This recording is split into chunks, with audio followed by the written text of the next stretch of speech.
બરફેક્ટ ફાઉન્ડેશનના સક્ષમ ભારત પ્રોજેક્ટ અંતર્ગત છેવાડાના વિસ્તારોમાં રહેતા દિવ્યાંગોને સાધન સહાય એનાયત કરવાનો કાર્યક્રમ દીપક હોલ ખાતે આમંત્રિતો અને દાતાઓની વિશેષ ઉપસ્થિતિમાં યોજાયો હતો.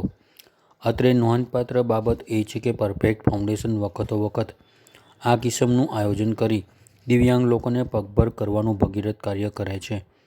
કાર્યક્રમ અંગેની વધુ માહિતી પરફેક્ટ ફાઉન્ડેશનના પ્રમુખ શ્રી રાજેશભાઈ મહેતાએ આપી હતી. સક્ષમ સ્વતંત્ર રીતે કામ કરતું થયું 1 ઓક્ટોબર 2023થી. તો આજે આ છઠ્ઠો કાર્યક્રમ છે. એટલે લગભગ દર 2 મહિને એક કાર્યક્રમનું આયોજન અત્યાર સુધી તો કરી શક્યા છે. અને આજે લગભગ 26 લાભાર્થીઓ છે, પણ વેરાયટીઝ ગિફ્ટની ભેટની ઘણી છે. 3-4 જાતની તો અમે વ્હીલચેર આપી રહ્યા છે. સ્પોર્ટ્સ વ્હીલચેર, સેરિબ્રલ પાલ્સીના બાળક માટેની વ્હીલચેર, પછી રેગ્યુલર વ્હીલચેર, એમ વ્હીલચેરના અનેક પ્રકારો આપી રહ્યા છે. અને બાકીના પગ અને હાથ પ્રોસ્થેટિક હેન્ડ્સ અમે આપી રહ્યા છીએ. અને લગભગ 8,53,000 રૂપિયાની કિંમતના ભેટ છે આજે. એમાં ઉતરવાનું હતું. ભીડની હિસાબે હું દરવાજામાં ઉભેલો હતો. એમાં પાછળ 2 ભાઈઓ ભાઈ ગયા. એમાં એમનો તલ્લો લાગી ગયો. એટલે તલ્લો લાગી અમે બહાર નીકળી ગયો પ્લેટફોર્મ ઉપર.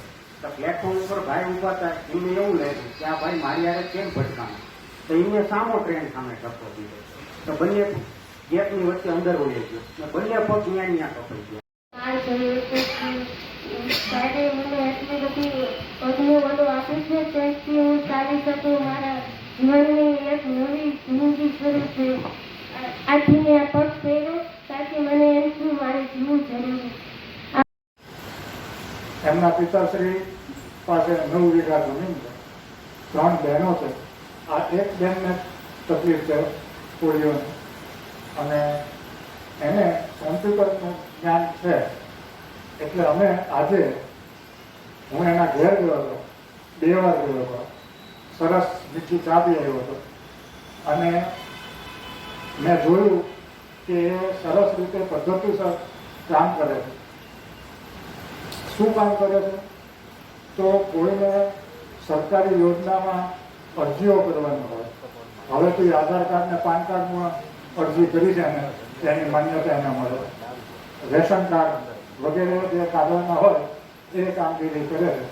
અત્યાર સુધી એ મોબાઈલમાં આવી બધી માહિતી અરજદારની ભેગી કરી ને કોઈ બીજી ત્રીજી જગ્યાએ બાજુના કામમાં જઈ અને પ્રિન્ટિંગ કરતા હતા.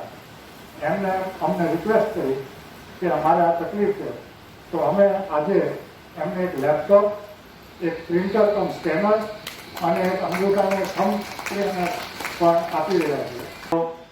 ઘણી વાર બધી સંસ્થાની વાત થતી હોય, મને કીધું મને એકવાર આવું છે. અને એમાં મને મોડો મહિનાની એક બાળક મળ્યું અમરેલીની અંદર. અને મેં એમને ડોક્યુમેન્ટને મોકલા કે કાંઈ વાંધો નહીં રિયાઝ તું આવી ગયા છે. તો પછી આજે આવ્યા.